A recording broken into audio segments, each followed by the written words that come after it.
सारा कर दीजिए।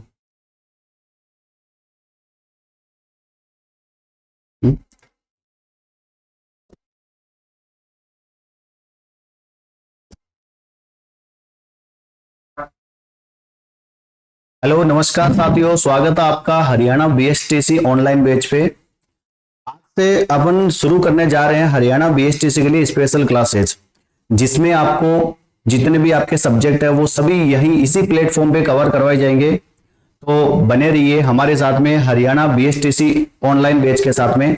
और साथ ही साथ में आपको बता दूं कि अपना जो एक चैनल और है जयपुर स्टडी जोन, जिसके ऊपर आप राजस्थान लेवल के जितने भी एग्जाम होते हैं उनकी आप अच्छी तरीके से यहाँ इस प्लेटफॉर्म पे तैयारी कर सकते हैं। और अपना एक सैनिक स्टडी है, जो साथी या जो नौजवान आगे आर्मी सेक्टर में जाना चाहते हैं वो हमारे इस चैनल को सब्सक्राइब जरूर कर ले, सैनिक स्टडी पर, जहां पर क्लासेज अभी चल रही है यूट्यूब पर। बिल्कुल फ्री ऑफ कॉस्ट आपको वहां मैटर मिलेगा और बहुत ही शानदार कंटेंट आपको मिलेगा उसके ऊपर, जिससे आप अपने टारगेट को अचीव कर सकते हैं। तो आज का टॉपिक जो रहेगा, हम बात करेंगे हरियाणा जो बीएसटीसी के अंदर सिलेबस चलता है उसके अंदर जो पर्यावरण स्टडीज होती है, ईवीएस स्टडी, उसके बारे में अपन आज चर्चा करेंगे, जिसको डिटेल से यहाँ पर आपको पढ़ाया जाएगा। और साथ ही साथ में जो नोट्स है वो भी आपको प्रोवाइड करवाए जाएंगे। इन नोट्स को पहले अपन डिटेल से देखेंगे, उसके बाद में इन्हीं का शॉर्ट जो टाइप रहेगा वो भी आपको बताया जाएगा कि किस प्रकार से आपको इनको याद रखना है। तो चलिए शुरू करते हैं बिना किसी देरी के। आज का टॉपिक शुरू करेंगे। पहला जो अपना यूनिट रहेगा वो अपना रहेगा पर्यावरण अध्ययन की अवधारणा, यानी कि हम कह सकते हैं कॉन्सेप्ट ऑफ एनवायरमेंट स्टडीज। पर्यावरण क्या होता है और इसके बारे में अपन किस प्रकार से जानकारी हासिल करते हैं वो सब इसके अंदर पढ़ेंगे।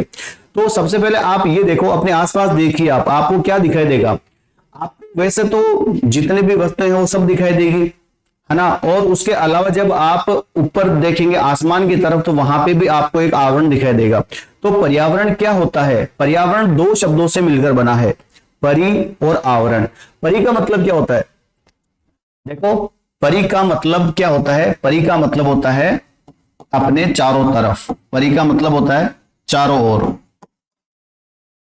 चारों ओर परि का मतलब होता है, जैसे कि अपन मैथ के अंदर परिधि, परिधि मतलब किसी सर्कल के चारों तरफ का एरिया जो होता है ना वो परिधि होती है। उसी प्रकार से परि का मतलब होता है चारों ओर, और आवरण का मतलब होता है आपके घिरा हुआ। आवरण का मतलब क्या होता है? घिरा हुआ। आपके चारों ओर घिरा हुआ वो क्या हो जाएगा? वो हो जाएगा आपके पर्यावरण। तो पर्यावरण क्या होता है? आपके चारों ओर का घिरा हुआ वातावरण क्या कहलाता है? पर्यावरण कहलाता है। डिटेल से देखेंगे अपन इसको कि पर्यावरण कहते किसे हैं, कितने प्रकार का होता है, वैज्ञानिक कोण से इसको कैसे देखा जाएगा और सामाजिक कोण से इसको कैसे देखा जाएगा, वो सब अपन इसके अंदर देखेंगे। तो चलिए शुरू करते हैं आज का टॉपिक बिना किसी देरी के। सबसे पहले अपन बात करते हैं, देखो, कि पर्यावरण अध्ययन की अवधारणा, कंसेप्ट ऑफ एनवायरमेंट स्टडीज। देखिए, पर्यावरण अध्ययन से आपका क्या अभिप्राय है? प्राथमिक स्तर पर पाठ्यक्रम क्षेत्र के रूप में पर्यावरण अध्ययन के क्षेत्र का वर्णन कीजिए। सबसे पहली बात मैं आपको बता दूं, जो विद्यार्थी बीएसटीसी की तैयारी कर रहे हैं वो टीचर बनेंगे 1 to 5th क्लास, मतलब लेवल 1 के, जहां पर आपके जो स्टैंडर्ड रहेगा वो प्राथमिक स्तर का रहेगा। और इसी स्तर में ये क्वेश्चन पूछा भी गया है। जो क्वेश्चन ये पूछा गया है हरियाणा बोर्ड में 2013 के अंदर ये क्वेश्चन आया था, जिसमें ये पूछा गया कि पर्यावरण अध्ययन से आपका क्या अभिप्राय है। पर्यावरण अध्ययन कहते किसे हैं? प्राथमिक स्तर पर पाठ्यक्रम क्षेत्र के रूप में पर्यावरण अध्ययन के क्षेत्र का वर्णन कीजिए। मतलब जो प्राथमिक स्तर होता है class 1 to 5th, class 1 to 5th class तक के स्टूडेंट के अकॉर्डिंग इस पाठ्यक्रम में पर्यावरण का अध्ययन क्षेत्र का वर्णन कीजिए। कि बच्चों को आप किस प्रकार से पर्यावरण के बारे में बताएंगे। छोटे छोटे बच्चे हैं, 1 से लेकर 5वीं क्लास तक के बच्चे, आप उनको आप कैसे एक्सप्लेन करोगे पर्यावरण के बारे में, वो सब आपको यहां पर मिलेगा। कैसे आपको उन बच्चों को हैंडल करना है, कैसे उनको एक्सप्लेन करना है। तो चलिए देखते हैं कि पर्यावरण होता क्या है। सबसे पहले अगर अपन बात करें कि पर्यावरण अध्ययन, देखो, पर्यावरण अध्ययन का अभिप्राय, पर्यावरण अध्ययन से अभिप्राय उस विषय के अध्ययन से होता है जिसके अंतर्गत विद्यार्थियों को उनके बाह्य और आंतरिक परिवेश तथा ज्ञान विज्ञान की शिक्षा दी जाती है। मतलब जहां पर वो विद्यार्थी रहते हैं कि पर्यावरण अध्ययन से अभिप्राय क्या है, पर्यावरण अध्ययन से अभिप्राय है उस विषय के अध्ययन से होता है जिसके अंतर्गत विद्यार्थी को उनके बाह्य और आंतरिक परिवेश तथा ज्ञान विज्ञान की शिक्षा दी जाती है। मतलब विद्यार्थी जहां रह रहा है, जिस वातावरण में वह रह रहा है, जिस स्थान में वह रह रहा है, वहां का जो बाह्य और आंतरिक परिवेश है, मतलब जहां पर वो रह रहा है और बाहर का जो उसका माहौल है वो सब कैसा है, उनके बारे में ज्ञान और विज्ञान की शिक्षा दी जाती है। मतलब ज्ञान क्या होना चाहिए, आसपास का वातावरण कैसा है, विज्ञान के अकॉर्डिंग हम कैसे उसको एक्सप्लेन कर सकते हैं, उन सब की जानकारी अगर विद्यार्थी को अपन देंगे तो वो हो जाएगा पर्यावरण। अब देखते हैं पर्यावरण वैसे एग्जैक्टली होता क्या है। पर्यावरण दो शब्दों से मिलकर बना है। जैसे कि मैंने आपको पहले बता दिया था कि पर्यावरण दो शब्दों से मिलकर बना होता है, जिसमें एक होता है परि और एक होता है आवरण। ठीक है, तो देखो पर्यावरण दो शब्दों से मिलकर बना है। परि आवरण, परि का अर्थ होता है चारों ओर। परि का मतलब क्या होता है, चारों ओर। आप केवल देखो, इसको रटना नहीं है, केवल आपको समझना है। परि मतलब परिक्रमा लगाते हैं ना, और परिक्रमा चारों ओर, तो होता है चारों ओर। और आवरण का अर्थ क्या है, आवरण मतलब ढका हुआ या पर्दा कह सकते हैं। ठीक है, घेरे हुए। ठीक है, आवरण का मतलब होता है घेरे हुए, चारों ओर से घिरा हुआ क्षेत्र। तो ये हो जाएगा परि और आवरण का अर्थ हुआ हमें चारों ओर से घिरे हुए हैं, अर्थात जो हमारे चारों ओर विद्यमान है, अपने चारों ओर बना एक क्षेत्र, एक आवरण, एक पर्दा, वो क्या कहलाता है, पर्यावरण कहलाता है। अब देखो पर्यावरण को समझने के लिए हमें केवल डेफिनेशंस याद नहीं रखनी है, हमें उन साइंटिस्ट या जो वैज्ञानिक हुए हैं जिन्होंने इनकी परिभाषा बताई है वो भी हमें याद रखनी है। देखो सबसे पहले पर्यावरण के बारे में बताया था आपके हॉलैंड ने। हॉलैंड के अनुसार पर्यावरण क्या है, तो हॉलैंड ने बताया कि पर्यावरण एक ऐसा शब्द है जो सभी बाह्य शक्तियों, प्रभावों और दशाओं का कुल मिलाकर वर्णन करता है, जो जीवित प्राणियों के जीवन, प्रकृति, व्यवहार, विकास, उन्नति तथा परिपक्वता को प्रभावित करता है। कहने का मतलब यह है कि हॉलैंड ने क्या कहा कि पर्यावरण क्या है कि सभी बाह्य शक्तियां, जितने भी पावर्स है बाहर की, उन सब में उनके इफेक्ट और दशाओं को का कुल मिलाकर वर्णन करता है। मतलब बाहर की शक्तियां हो गई, उनके प्रभाव हो गए और दशाएं हो गई। जैसे कि मान लो बाहर की शक्तियां कैसे, जैसे कि बाढ़ आ रही है, भूकंप आ रहे हैं, आंधी तूफान वगैरह आ रहे हैं, वो बाह्य शक्तियां हो गई। उनके क्या क्या प्रभाव पड़ रहे हैं इस धरती पे, इस वातावरण पे क्या क्या प्रभाव पड़ रहे हैं और क्या दशा मिल रही है लोगों के जीवन में।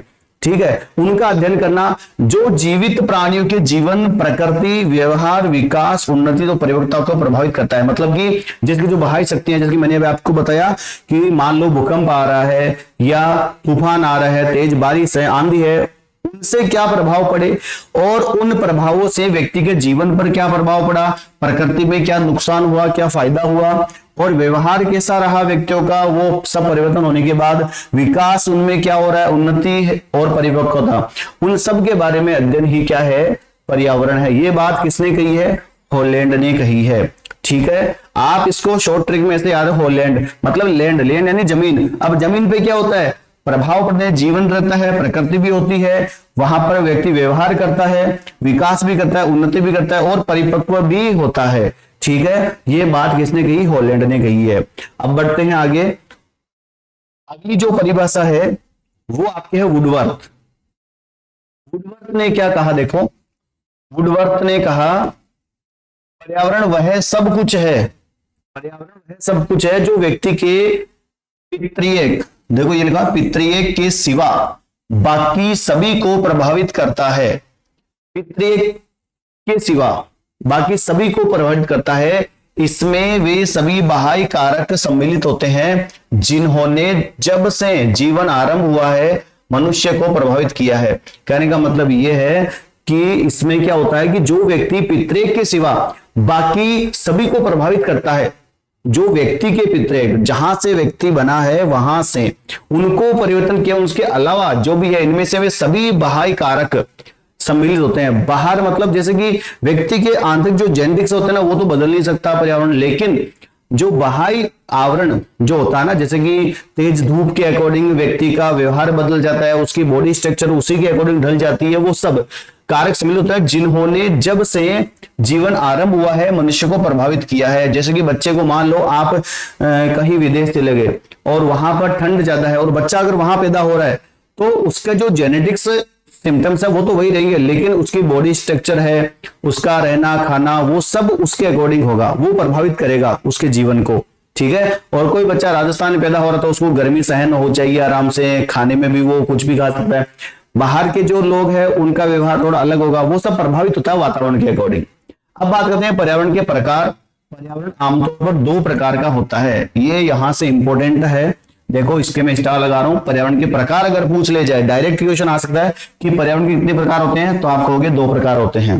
ठीक है। अब कौन कौन से प्रकार होते हैं वो अपन देखेंगे। इसके अंदर प्रकार के बारे में अपन देखेंगे कि पहला है प्राकृतिक या भौतिक पर्यावरण। पहला क्या है? प्राकृतिक या भौतिक पर्यावरण। प्राकृतिक वातावरण में वे सभी तत्व शामिल होते हैं जो हमें चारों ओर से घेरे हुए हैं। देखो पहला जो है वो है प्राकृतिक और भौतिक पर्यावरण। प्राकृतिक प्रकृति द्वारा बना हुआ, और भौतिक कह सकते हैं इसको। प्राकृतिक वातावरण में वे सभी तत्व शामिल होते हैं जो हमें चारों ओर से घेरे हुए हैं। मतलब कि हमारे इस वायुमंडल के अंदर जितने भी पदार्थ है जो हमें चारों ओर से घेरे हुए हैं वो सब क्या प्राकृतिक है, और हमारे शारीरिक और मानसिक स्वास्थ्य को प्रभावित करते हैं, हमारे शरीर को, हमारी मेंटेलिटी को प्रभावित करते हैं। ठीक है। जैसे कि वायु, जल, भूमि, खदान, जानवर, पर्वत तथा पक्षी आदि। जैसे कि मान लो कि वायु में अगर प्रदूषण है, प्रदूषित वायु है, तो वो हमारी जीवन शैली को बदल देगी। मास्क लगे रखेंगे तो अपनी बॉडी के अंदर ऑक्सीजन की कमी होगी, जिसकी वजह से हमारी जीवन शैली बदल जाएगी पूरी, तो इससे प्रभावित होगा व्यक्ति। वायु अगर शुद्ध है तो आराम से व्यक्ति वहां पर रहेगा, उसका दिमाग भी अच्छा चलेगा। ठीक है। जल, पानी जो रहेगा वो भी मुख्य भूमिका निभाता है। जल, जैसे कि आप कहीं बाहर जाते हो, क्या कहते हैं ना कि वो बाहर काम करने गया और कहता है कि वहां हवा पानी सूट नहीं हुए, तो हवा पानी सूट का मतलब क्या है? वो भौतिक जो आवरण होता है, जो भौतिक पर्यावरण होता है, वो उसका अगर उसको सेट नहीं हुआ उसकी बॉडी को, तो उसके ऊपर इफेक्ट डालेगा, और जो इफेक्ट डालेगा तो उसकी वजह से उसकी जीवन शैली पर भी प्रभाव पड़ेगा। तो इसी प्रकार से भूमि में क्या होता है कि ज्यादातर लोग खेती पर निर्भर है गांव के अंदर। अब मान लो वहां की भूमि ही सही नहीं है और वहां पर फसल पैदा नहीं हो, तो उसके अंदर और यूरिया डालेंगे, फसल में इफेक्ट पड़ेगा, जिसकी वजह से वायुमंडल में उसका प्रभाव पड़ेगा। तो वो सब आप कह सकते हैं। खदान हो गया, जानवर, पर्वत, पक्षी, ये सभी व्यक्ति को आकर्षित करते हैं और परिवर्तन लाते हैं। अब देखो पर्यावरण को जैविकीय और अजैविकीय के आधार पर वर्गीकृत किया जा सकता है। अब पर्यावरण को जैविकीय और अजैविकीय मतलब जो जिनमें जीव होता है जैविकीय, और अजैविकीय जिनमें जीव नहीं होता है, इसमें भी आप उसको बांट सकते हो। जैसे कि जैविकीय पर्यावरण में सभी सजीव तत्व हैं। मतलब कि जैविकीय क्या होता है? जिसमें सभी सजीव तत्व। अच्छा, सजीव क्या होता है? सजीव वो होता है जो श्वसन क्रिया करते हो, जिनका विकास होता हो, जो अपने ही समान नई संतति पैदा करते हो, वो सब क्या है? संतति है, सजीव है। उसके बाद में बात करते हैं जैसे कि मनुष्य तथा पेड़ पौधे इत्यादि। अब मनुष्य और पेड़ पौधे वो सब क्या है? सजीव होते हैं। ठीक है, सजीव। अजैविकीय पर्यावरण में निर्जीव तत्व शामिल होते हैं। निर्जीव क्या होते हैं? जो श्वसन क्रिया नहीं करते हैं, जिनका विकास नहीं होता है, जो अपने ही समान संतति पैदा नहीं कर सकते, वो सब क्या होते हैं? निर्जीव। जैसे कि हम कह सकते हैं carbon dioxide, oxygen, nitrogen, calcium आदि। अब ये जो भी है जैविक और अजैविक घटक है, वो इंसान के इस जीवन को बदल दे सकते हैं। ये भी एक पर्यावरण के घटक है जो कि परिवर्तन ला सकते हैं। जैसे कि मान लो मनुष्य, पेड़ पौधे हैं। मनुष्य जिस माहौल में रहेगा, जिस समाज में रहेगा, वहां से वही सीख लेगा और उसी के अकॉर्डिंग उसका जीवन रहेगा। और पेड़ पौधे में भी जहां पेड़ पौधे ज्यादा है वहां ऑक्सीजन की मात्रा ज्यादा होगी, मनुष्य वहां पर ज्यादा निवास करना चाहेंगे। जहां पेड़ पौधे कम है वहां वो नहीं रह पाएंगे। अब बात करें अजैविक में, जैसे कार्बन डाइऑक्साइड की मात्रा बढ़ जाए तो प्रदूषण बढ़ेगा और सांस लेने में दिक्कत होगी, तो वो भी एक प्रभावित कर रहा है मनुष्य के जीवन को। ऑक्सीजन हो गया, नाइट्रोजन, कैल्शियम, ये सभी घटक जो है वो परिवर्तन लाते हैं। यदि पर्यावरण के इन घटकों को अपने आप छोड़ दिया जाए तो पर्यावरण के सभी घटक अपने आप को संतुलन में रखते हैं। देखो, यदि पर्यावरण में के इन घटकों को अपने आप छोड़ दिया जाए तो पर्यावरण के सभी घटक अपने आप को संतुलन में रखते हैं। अगर इनको मान लो जो मर्जी हो वैसे छोड़ दिया, अपने अकॉर्डिंग हम इसमें ना परिवर्तन, ना इनको घटा रहे ना बढ़ा रहे, इनको मर्जी से ऐसे छोड़ दिया पर्यावरण को, तो ये अपने आप ऑटोमेटिकली एक दूसरे को बैलेंस कर लेंगे, क्योंकि ये एक प्राकृतिक घटना होती है। दूसरा अपन बात कर रहे हैं, अब पहला जो अपन ने देखा, देखो पहला अपन ने देख लिया प्राकृतिक या भौतिक, अब दूसरा अपन देख रहे हैं क्या, सामाजिक पर्यावरण। अब सामाजिक क्या होता है कि समाज में जो भी संबंध होते हैं वो सामाजिक पर्यावरण होगा। पर्यावरण सामाजिक संबंधों से प्रकट होता है। मानवों के मध्य सामाजिक, आर्थिक, राजनीतिक संबंध सामाजिक पर्यावरण के ये सामाजिक है, ठीक है।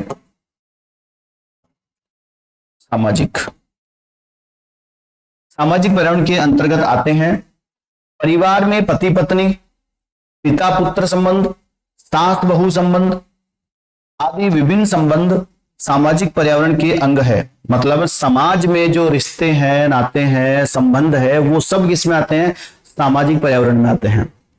इसके अतिरिक्त मित्र संबंध, पड़ोसी संबंध, वर्ग संबंध, राष्ट्र संबंध आदि सभी सामाजिक पर्यावरण के अंग है, ठीक है। ये सभी किसके अंग होते हैं, सामाजिक पर्यावरण के।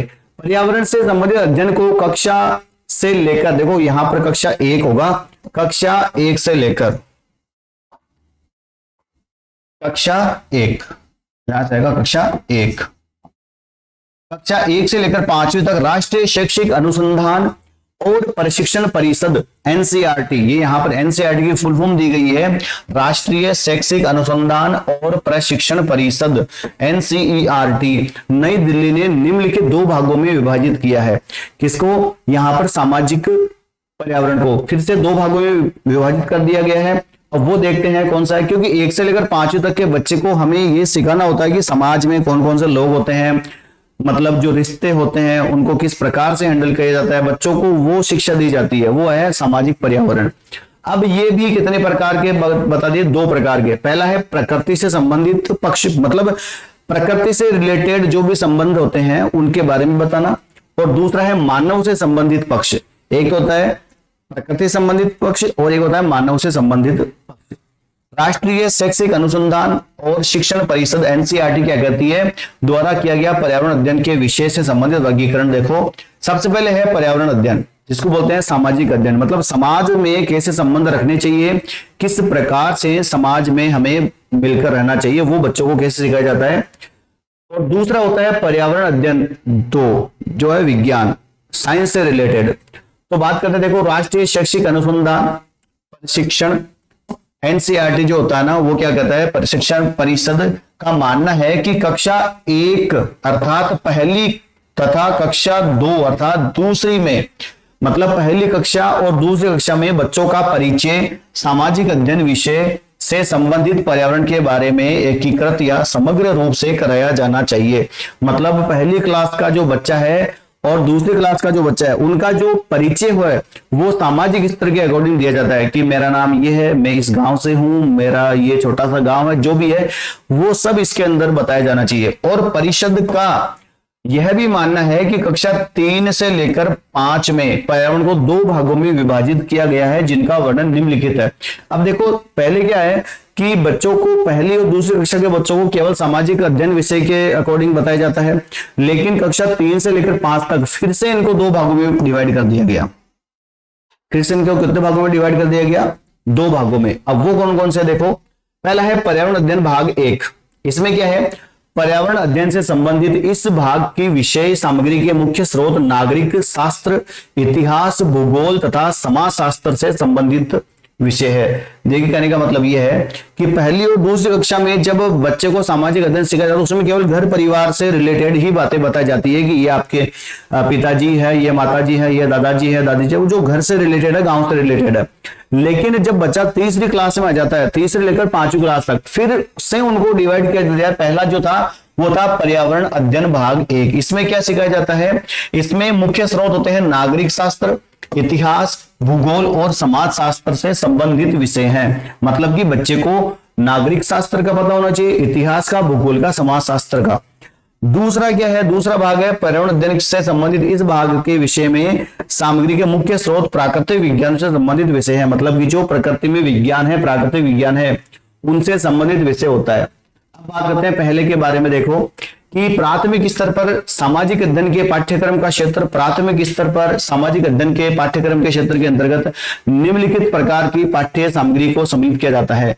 मतलब कि पहली और दूसरी क्लास में जो बच्चा है वहां पर कौन सी पाठ्य सामग्री का उपयोग किया जाएगा, ये इंपॉर्टेंट है, ध्यान रखना। ये वेरी वेरी इंपॉर्टेंट है, क्योंकि आप टीचर बनने जा रहे हो 1 से लेकर 5वीं क्लास तक के, इसलिए आपको ये जानना जरूरी है कि पहली और दूसरी क्लास के बच्चों के लिए यहाँ पर कौन कौन सी सामग्री प्रोवाइड करवाई जाएगी।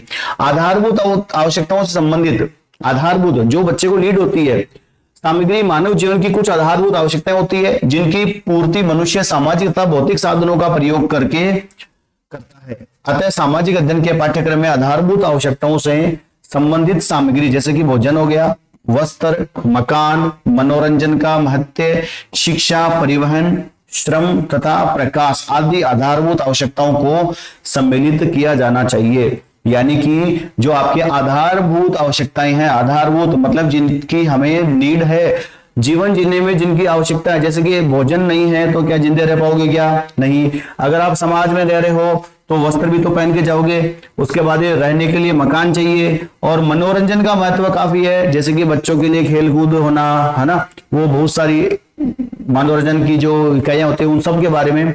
इसी प्रकार से शिक्षा जरूरी है, आजकल सभी को पता है शिक्षित व्यक्ति समाज को एक नई दिशा और दशा दे सकता है। परिवहन, उसके बाद में श्रम तथा प्रकाश आदि आधारभूत आवश्यकताओं को सम्मिलित किया जाना चाहिए। दूसरा है पारिवारिक वातावरण। पारिवारिक वातावरण में देखिए क्या है कि पारिवारिक वातावरण में सामाजिक अध्ययन के पाठ्यक्रम में अंतर्गत प्राथमिक कक्षाओं में बच्चे को पारिवारिक वातावरण संबंधित सामग्री जैसे कि व्यक्ति का परिवार से संबंध, मतलब उसके परिवार में कौन कौन रह रहा है, उन सब के बारे में उसको पता होना चाहिए कि हमारे घर में कितने लोग हैं और वो उसके रिलेटिव्स में क्या क्या लगते हैं। पारस्परिक सहायता कैसे करनी चाहिए एक दूसरे की। सामाजिक विकास में परिवार की भूमिका, मतलब अपने समाज में या अपने सामाजिक स्तर पर किस प्रकार से परिवार उसका विकास कर सकता है। माता पिता का आदर करना आदि का समावेश किया जाना चाहिए। मतलब बच्चे को हम ये सिखाते हैं कि किस प्रकार से बड़ों का सम्मान करना चाहिए, और वो अपने रिलेटिव्स है तो वो किस प्रकार से उनके सामने पेश आना चाहिए, वो सब बच्चों को यहाँ पर सिखाया जाता है। बात करते हैं सांस्कृतिक परिवेश की। सांस्कृतिक परिवेश में क्या होता है, जो बच्चे को एक्स्ट्रा नॉलेज के लिए, जैसे कि संस्कृति समाज में रहने वाले लोगों को महत्वपूर्ण ढंग से प्रभावित करती है। मतलब अपने जो बड़े बुजुर्ग है रहते आए हैं, अपनी संस्कृति जो चलती हुई आ रही है उसके बारे में बच्चे को जानना जरूरी है कि हमारी संस्कृति में क्या होता है, क्या रीति रिवाज है, वो सब बच्चों को सिखाया जाता है। जैसे कि देखो सामाजिक और धार्मिक परंपराएं, अपने समाज में जो धार्मिक परंपराएं चलती हुई आ रही है उनके बारे में बच्चों को बताना। प्रथाएं जो चली आ रही है, जब भी कोई शादी विवाह होता है या घर में मान लो कोई गृह प्रवेश जो भी है, उनके बारे में उसको प्रथाओं का उन्हें पता होना चाहिए। मूल्य क्या है उनका, समाज में इन प्रथाओं का मूल्य क्या है, किस प्रकार से ये अपना महत्व रखती है। प्राचीन सभ्यताएं, सांस्कृतिक उपलब्धियां आदि को सम्मिलित किया जाना चाहिए। मतलब समाज में रहते हैं, अपनी जो परंपराएं हैं वो हमें निभाना आना चाहिए कि अपने कौन से त्योहार है, किस प्रकार से मनाए जाते हैं, किस प्रकार से आदर सम्मान के साथ में बड़े बुजुर्ग के साथ में मनाया जाता है, वो सब। सामाजिक परिवेश संबंधित सामग्री, मानव स्वभाव से सामाजिक प्राणी है। बिल्कुल सभी को पता है कि सामाजिक परिवेश में क्या होता है कि मानव क्या है, मानव स्वभाव उसे सामाजिक प्राणी है, समाज में रहने वाला व्यक्ति है, समाज के बिना नहीं रह सकता। समाज है तो व्यक्ति का अस्तित्व है, वरना कोई अस्तित्व नहीं है। सामाजिक परिवेश के साथ उसको समायोजन करना होता है। मतलब कि सामाजिक परिवेश के साथ, समाज में रहते हुए उसकी पालना करते हुए वह उस समायोजन के साथ में रहेगा समाज में। अतः सामाजिक परिवेश की परिवर्तनशील और विकासशीलता की जानकारी मनुष्य को होनी चाहिए। मतलब कि सामाजिक परिवेश की परिवर्तनशील और विकासशील, किस प्रकार से समाज में परिवर्तन लाना है और किस प्रकार से उसमें विकास करना है, वो सब जानकारी उसको होना चाहिए। इसलिए सामाजिक अध्ययन के पाठ्यक्रम में सामाजिक परिवेश संबंधित महत्वपूर्ण सामग्री जैसे कि सामाजिक संगठन, किस प्रकार से समाज के लोगों को साथ में लेकर चलना है, संगठन बनाने हैं। गांवों और नगरों का विकास कैसे होगा, किस प्रकार से समाज उसमें अपनी महत्वपूर्ण भूमिका निभाएगा। धार्मिक संस्थाएं कौन कौन सी है और वो कैसे समाज के लिए काम करेगी, स्कूल व्यवस्था क्या होनी चाहिए, आने वाले फ्यूचर में बच्चों को कौन सी शिक्षा मिलेगी, किस प्रकार से यहाँ पर स्कूल की व्यवस्था होगी, त्योहार तथा मेले का महत्व आदि को सम्मिलित किया जाता है इसके अंदर, कि हमारे इस समाज में किस प्रकार से मेले सेलिब्रेट किए जाते हैं, त्योहार सेलिब्रेट किए जाते हैं। उसके बाद में आता है आर्थिक वातावरण से संबंधित सामग्री।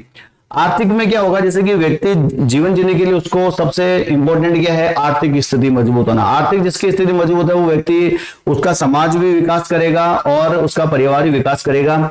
बालकों को मानव के जीवन के विकास में आर्थिक व्यवस्था के महत्व से संबंधित जानकारी प्रदान की जाती है। सामाजिक अध्ययन की पाठ्य सामग्री में व्यवस्था संबंधित सामग्री जैसे कि उद्योग हो गया, व्यापार हो गया, बेकारी की समस्या हो गई, भिन्न भिन्न प्रकार के व्यवसाय हो गए, कृषि, मानव के जीवन स्तर को उन्नत बनाने के लिए प्रयास आदि को सम्मिलित किया जाता है। यानी कि हम कह सकते हैं कि व्यक्ति की आर्थिक स्थिति को मजबूत करने के लिए उसको आर्थिक शिक्षा भी दी जानी चाहिए ताकि वो आगे जीवन में आगे बढ़ सके। बात करते हैं इतिहास से संबंधित। इतिहास जो हमारे पूर्वज जिन्होंने अपने लिए बहुत कुछ किया वो सब इनको पता होना चाहिए। सामग्री जो होती है इतिहास से संबंधित वो क्या है, मानव समाज की विकास प्रक्रिया को अच्छी तरह से समझने के लिए भूतकाल का ज्ञान, भूतकाल जो पास्ट में जो पहले बीत चुका उसमें उसका ज्ञान होना जरूरी है। हमारे प्राचीन इतिहास में हमारा भूतकाल सुरक्षित है। हमारा जो प्राचीन इतिहास है उसमें हमारा भूतकाल जो क्या क्या घटनाएं हुई, किस प्रकार से हम आज इसमें पहुंचे हैं, वो सब अपने भूतकाल के इतिहास में सुरक्षित है। अतः सामाजिक अध्ययन के पाठ्यक्रम में ऐतिहासिक सामग्री की जैसे कि भारत का इतिहास हो गया, विश्व के विभिन्न देशों का इतिहास आदि को सम्मिलित किया जाना चाहिए। बच्चों को ये जानकारी होनी चाहिए कि आज हम जिस स्थिति में खड़े हैं वो किसकी बदौलत है और किस प्रकार से संघर्ष करके हम यहाँ पहुंचे हैं, वो सब उनको पता होना चाहिए। फिर बात करें भौतिक परिवेश से संबंधित सामग्री। भौतिक परिवेश जिसमें क्या होता है, विभिन्न विविधताएं पाई जाती है जीवन में। अब भौतिक परिवेश के परिणाम क्या है, सामाजिक अध्ययन में कई ऐसे प्रकरण हैं जो भौतिक परिवेश के महत्व को बताते हैं, जैसे कि प्राकृतिक वनस्पतियां, वन, नदियां, धूप, वर्षा, मौसम, जीवन, भिन्न भिन्न प्रकार की मिट्टी आदि। अतः सामाजिक अध्ययन के पाठ्यक्रम में इन्हें सम्मिलित किया जाना चाहिए। मतलब कि बच्चों को भौतिक परिवेश के बारे में जानकारी होनी चाहिए, जिसके अंदर उसको क्या पता होना चाहिए, प्राकृतिक वनस्पतियां कौन कौन सी होती है, वन कहाँ है, कितने वन है, इसकी इंपॉर्टेंस क्या है, नदियां, धूप, वर्षा, मौसम, पशु जीवन, भिन्न भिन्न प्रकार की मिट्टी, इन सब के बारे में बच्चे को नॉलेज होना चाहिए। ठीक है, अब बढ़ते हैं आगे। विश्व से संबंधित, अब केवल अपने गांव का ही नहीं, केवल अपने देश का ही नहीं, पूरे विश्व की जानकारी भी होना जरूरी है कि विश्व में कौन कौन से देश है, वहां की आर्थिक स्थिति कैसी है, सामाजिक परिवेश कैसा है वहां का, वहां की जलवायु कैसी है, वहां प्रथाएं कौन चलती है, वो सब बच्चे को पता होना चाहिए। ठीक है, जैसे कि देखो विश्व के विभिन्न देशों में सामाजिक, आर्थिक, भौगोलिक, राजनीतिक स्थिति, जलवायु, इतिहास, प्रथाएं, संस्कृति, परंपराएं, रीति रिवाज, ठीक है, सामाजिक व्यवस्था आदि को सम्मिलित किया जाना चाहिए। ये सब क्या जानकर देंगे, विश्व के इतिहास की और विश्व से संबंधित जो भी वहां का परिवेश है उसके बारे में जानकारी होना जरूरी है। उसके बाद में बात है राजनीति। अब राजनीति के बारे में सबको पता होना चाहिए कि इसके अंदर अपना कर्तव्य क्या है। राजनीति का मतलब केवल ये नहीं है कि वोट डाल दिए और बस चुनाव हो गए, इसके अलावा उनके क्या काम है, हम कैसे लीडर को चुन रहे हैं, राष्ट्र की सुरक्षा के लिए कौन जरूरी है, वो सब। तो जैसे कि बालकों को राजनीतिक जागरूकता संबंधित पाठ्य सामग्री, जैसे कि हमारे अधिकार, हमारे कौन कौन से अधिकार हैं जो हमारे संविधान में लिखे गए हैं, हमारे जो मूल अधिकार है, मौलिक अधिकार है, वो हमें पता होना चाहिए। ठीक है, तथा कर्तव्य, राष्ट्रीय सुरक्षा को आवश्यकता, नागरिकता, उत्तरदायित्व की भावना आदि का समावेश किया जाना चाहिए। अब बात करते हैं आगे। ये 9 पॉइंट अपने हो गए। उसके बाद में सेकंड जो पॉइंट आ रहा है वो है प्राथमिक स्तर विज्ञान के पाठ्यक्रम का क्षेत्र।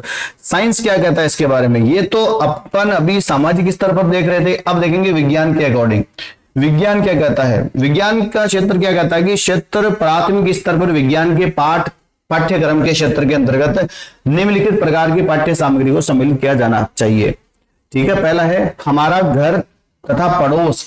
इस पाठ्य सामग्री के अंतर्गत घर तथा पड़ोस की वस्तुएं, स्वास्थ्य पालन, राष्ट्रीय पर्व, सुरक्षा नियम आदि के बारे में जानकारी दी जाती है। ये विज्ञान के अकॉर्डिंग है कि हमारा जो घर है, पड़ोस है, इसके पाठ्य सामग्री के अंतर्गत घर तथा पड़ोस की वस्तुएं, स्वास्थ्य पालन, राष्ट्रीय पर्व, सुरक्षा नियम, हमारे घर में कौन कौन सी वस्तुएं होनी चाहिए, उसके साथ ही साथ में स्वास्थ्य का पालन करने वाली बातें बताई जाती है। राष्ट्रीय पर्व कैसे सेलिब्रेट किए जाते हैं, कौन कौन से राष्ट्रीय पर्व है, उसके बाद में सुरक्षा नियम क्या क्या है, किस प्रकार, वो सभी जानकारी इसके अंदर दी जाती है। ठीक है, वो सभी जानकारी इसके अंदर मिलेगी। आगे बात करते हैं हमारा शरीर और स्वास्थ्य।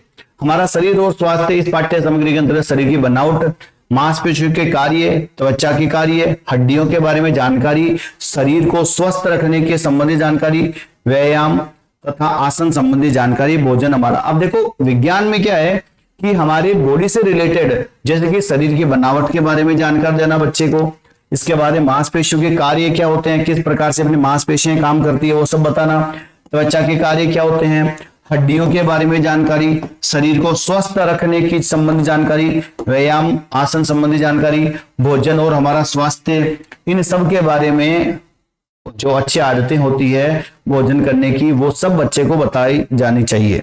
ठीक है, ताकि बच्चा किसी भी रोग से ग्रसित ना हो और संतुलित भोजन प्राप्त कर सके। आगे पर बात करें तो इसके साथ ही साथ में बच्चे को यह भी नॉलेज होना चाहिए कि हमारा जो ब्रह्मांड है, इस पाठ्य सामग्री के अंतर्गत सूर्य, चंद्रमा, तारे, ग्रह, उपग्रह, पृथ्वी को आकृति आदि का ज्ञान सम्मिलित, मतलब कि सूर्य दिखने में कैसा होता है, तारे कैसे होते हैं, ग्रह, उपग्रह, पृथ्वी, इन सब के बारे में जानकारी देना, ये विज्ञान पर्यावरण के अंतर्गत आता है। सुरक्षा तथा प्राथमिक सहायता, इस पाठ्य सामग्री के अंतर्गत बच्चों को सुरक्षा, सड़क पर चलने के नियम, खेलते समय सावधानी, औजारों के प्रयोग में सावधानी, चोट लगने पर प्राथमिक सहायता आदि का ज्ञान शामिल है। ये सब साइंस के अकॉर्डिंग आता है। ये भी एक क्या है, पर्यावरण से संबंधित ही है। ठीक है, पदार्थ और उसके गुण। ठीक है, पदार्थ जो कि हमारे चारों ओर विद्यमान पदार्थ है, पदार्थों की आकृति कैसे होती है, पदार्थों की अवस्था में परिवर्तन आदि का ज्ञान उसमें होना चाहिए। जलवायु और मौसम के बारे में जानकारी होनी चाहिए, जैसे कि मौसम पर प्रभाव क्या पड़ता है मौसम का। ठीक है, और वहां की वायु तथा वायु की दशाएं, मौसम, वायु पर प्रभाव, मौसम में परिवर्तन, ये सब बच्चे को पता होना चाहिए। सजीव और निर्जीव के बारे में उनको सबको पता होना चाहिए कि सजीव के लक्षण क्या होते हैं, सजीव और निर्जीव में अंतर क्या होता है। ठीक है, उसके बाद में अब देखो ये जो टॉपिक था इतना, ये अपने पूरा डिटेल से देखा। ये जो टॉपिक था अपना पर्यावरण से संबंधित, जो अपन ने ये पूरा डिटेल से देखा है, ये यहां से अपन ने शुरू किया पर्यावरण अध्ययन की अवधारणा कि पर्यावरण कहते किसे हैं, कितने प्रकार का होता है, सामाजिक स्तर पर कितने प्रकार का होता है, विज्ञान के स्तर पर कितने प्रकार का होता है, कौन कौन सी सामग्री इसमें उपयोग में ली जानी चाहिए, वो सब अपन ने इसके अंदर देख लिया। अब इसी पूरे को हम देखेंगे बिल्कुल शॉर्ट में। ठीक है, जो आपको याद रखने में सहायता देगा। तो आपको केवल ये इन शॉर्ट आपको मैं आपको बता देता हूं, जो अपन ने पढ़ा अब तक, वो इन शॉर्ट में क्या रहेगा।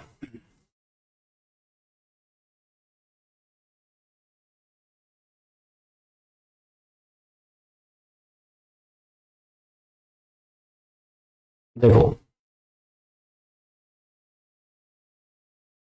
इसके नोट्स वैसे आपको अपने एप्लीकेशन के अंदर प्रोवाइड करवा दिए जाएंगे। अपना जो चैनल है हरियाणा बीएसटीसी ऑनलाइन बैच, यहाँ पर हरियाणा बीएसटीसी की तैयारी करवाई जाती है। साथ ही साथ में अपना चैनल है जयपुर स्टडी जोन, जहां पर आपको राजस्थान लेवल की जितने भी एग्जाम होते हैं उन सबकी तैयारी करवाई जाती है। सैनिक स्टडी के अंदर आपको बेल्ट से रिलेटेड आर्मी, नेवी, एयरफोर्स, इन सब की तैयारी करवाई जाती है। तो आज ही सब्सक्राइब कीजिए हमारे चैनल्स को। अपन बात करते हैं शॉर्ट में। इन शॉर्ट हम देखेंगे कि इसके अंदर जो अपन ने पढ़ा अब तक, वो इन शॉर्ट के अंदर कैसे याद रख सकते हैं। बिल्कुल शॉर्ट में सबसे पहले हमने देखा कि पर्यावरण का अर्थ क्या है। पर्यावरण का अर्थ है परि, मतलब चारों ओर, आवरण का मतलब होता है घेरे हुए, अर्थात जो हमें चारों ओर से घेरे हुए हैं, जो हमें चारों ओर से घिरे हुए हैं वो क्या है, पर्यावरण। ठीक है, उसके बाद देखो हर्नेल्ड की जो डेफिनेशन थी, हर्नेल्ड की जो डेफिनेशन थी वो क्या कहती है, बाहरी शक्तियों प्रभावों का योग जो प्राणियों के विकास को प्रभावित करते हैं। सीधा शॉर्ट में याद रखो, बाहरी शक्तियां प्राणी के व्यवहार को बदल देते हैं या विकास को प्रभावित करते हैं। वो किसकी परिभाषा है? हॉलैंड की या हर्लैंड कह सकते हैं। बात करते हैं पर्यावरण के प्रकार। देखो जो इंपॉर्टेंट है वो बताइए मैंने, क्योंकि ज्यादातर ये पूछी जाती है डेफिनेशन, इसलिए ठीक है। आगे बात करते हैं अपन पर्यावरण के प्रकार। पर्यावरण के प्रकार मुख्य प्रकार से दो है, प्राकृतिक या भौतिक, जिसके अंदर जैविक सजीव जैसे कि पेड़ पौधे और अजैविक निर्जीव जैसे कि वायु और जल। ये देखो दो भाग हो गए पर्यावरण के, यहाँ दो भाग, ये पर्यावरण और इसके दो पार्ट, ये पहला और ये दूसरा। पहला है प्राकृतिक या भौतिक। अब इसमें भी दो प्रकार हो गए, जैविक और अजैविक।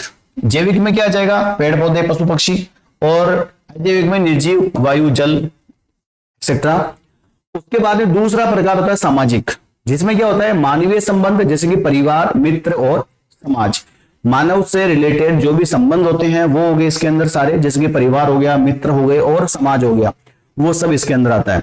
उसके बाद में अगर अपन बात करें तो वो है प्राथमिक स्तर पर। एनसीईआरटी का वर्गीकरण क्या कहता है? प्राथमिक स्तर मतलब क्लास 1 to 5 तक। ये इसमें एनसीईआरटी ने कैसा वर्गीकरण किया है? पर्यावरण अध्ययन भाग 1, इसमें क्या कहा गया है कि सामाजिक अध्ययन। इस सामाजिक अध्ययन के अंदर हमें क्या क्या बच्चों को सिखाना है वो सब इसके अंदर बताया गया है। जैसे कि सामाजिक अध्ययन के अंदर आप क्या गया? इतिहास, भूगोल, नागरिक शास्त्र, ये बच्चे को हमें बताना जरूरी है। दूसरा होता है, दूसरा भाग है वो है विज्ञान, जो प्राकृतिक विज्ञान होती है, प्रकृति से रिलेटेड जो भी बातें हैं वो सब के बारे में बच्चे को पता होना चाहिए। आगे अगर अपन बात करें तो वो है पाठ्यक्रम का क्षेत्र। पाठ्यक्रम का क्षेत्र क्या क्या है कि बच्चे के सिलेबस में क्या क्या होना चाहिए वो सब। इसमें आधारभूत आवश्यकताएं जैसे कि भोजन, वस्त्र, मकान, शिक्षा। देखो प्राथमिक जो आधारभूत आवश्यकताएं हैं वो क्या है? भोजन, वस्त्र, मकान, कहते हैं ना, रोटी, कपड़ा और मकान। शिक्षा और परिवहन शामिल है, ये सब आपके आधारभूत आवश्यकताएं हैं। सामाजिक अध्ययन के अंतर्गत क्या क्या आता है? पारिवारिक एवं सामाजिक परिवेश जैसे कि परिवार संबंध, रीति रिवाज, त्योहार, मेले, सामाजिक संगठनों की जानकारी। सांस्कृतिक और आर्थिक वातावरण में परंपराएं आ गई, मूल्य, विभिन्न व्यवसाय, कृषि, उद्योग, ये सब इसके अंदर आ जाएंगे। उसके बाद में हम बात करें तो इतिहास, भूगोल, विश्व मानव विकास का इतिहास, भारत और विश्व की भौगोलिक व राजनीतिक स्थिति। राजनीतिक वातावरण में क्या जाएगा? नागरिकों के अधिकार, कर्तव्य और राष्ट्रीय सुरक्षा के प्रति जागरूकता। विज्ञान के अंतर्गत अगर हम बात करें, ये सामाजिक के अकॉर्डिंग थी, अब विज्ञान के अंतर्गत अगर हम बात करें तो स्वयं और परिवेश, मतलब हमारा शरीर का कैसे ध्यान रखना है और परिवेश कैसा होना चाहिए, जैसे कि हमारा घर पड़ोस कैसा हो, शरीर की बनावट कैसी हो, अंग, स्वास्थ्य, भोजन और अच्छी आदतें, इन सब के बारे में बच्चे को जानकारी देना। ब्रह्मांड और प्रकृति से रिलेटेड क्या हो जाएगा? सूर्य, चंद्रमा, तारे, पृथ्वी की आकृति, जलवायु, मौसम और ऋतुएं, ये सब इनका ज्ञान होना जरूरी है। पदार्थों और सुरक्षा से रिलेटेड देखो, पदार्थ के गुण होने चाहिए, अवस्थाएं, सड़क सुरक्षा के नियम, प्राथमिक चिकित्सा जिसको फर्स्ट एड कहा जाता है, इन सब के बारे में बच्चे को जानकारी होनी आवश्यक है। सजीव निर्जीव जगत में क्या होना चाहिए कि जीव जंतुओं की पहचान कैसे हो, पौधों में अंकुरण, वृद्धि और जलमंडल, स्तनमंडल के जीव, ये सब, ये इन शॉर्ट अपन ने देख लिया। तो आप इनके नोट्स खुद बना सकते हो। इनके नोट्स आप यहां से पीडीएफ आप डाउनलोड भी कर सकते हो, साथ साथ में मेरे साथ में भी आप बना सकते हो, इन शॉर्ट में भी आप इनको लिख सकते हो, और डिटेल में मैंने आपको पढ़ा दिया है। तो जैसा कि अपना पहला टॉपिक चल रहा है पर्यावरण से संबंधित अध्ययन, ये अपना अभी टॉपिक पूरा नहीं हुआ है, कुछ पॉइंट्स अभी और है इसके अंदर, वो अपन नेक्स्ट क्लास के अंदर करेंगे, नेक्स्ट लेक्चर के अंदर करेंगे। तब तक आप इस क्लास का रिवीजन कीजिए, बार बार में इनको देखते रहिए और बने रहिए हरियाणा बीएसटीसी बैच ऑनलाइन के साथ में। तब तक के लिए धन्यवाद, थैंक यू।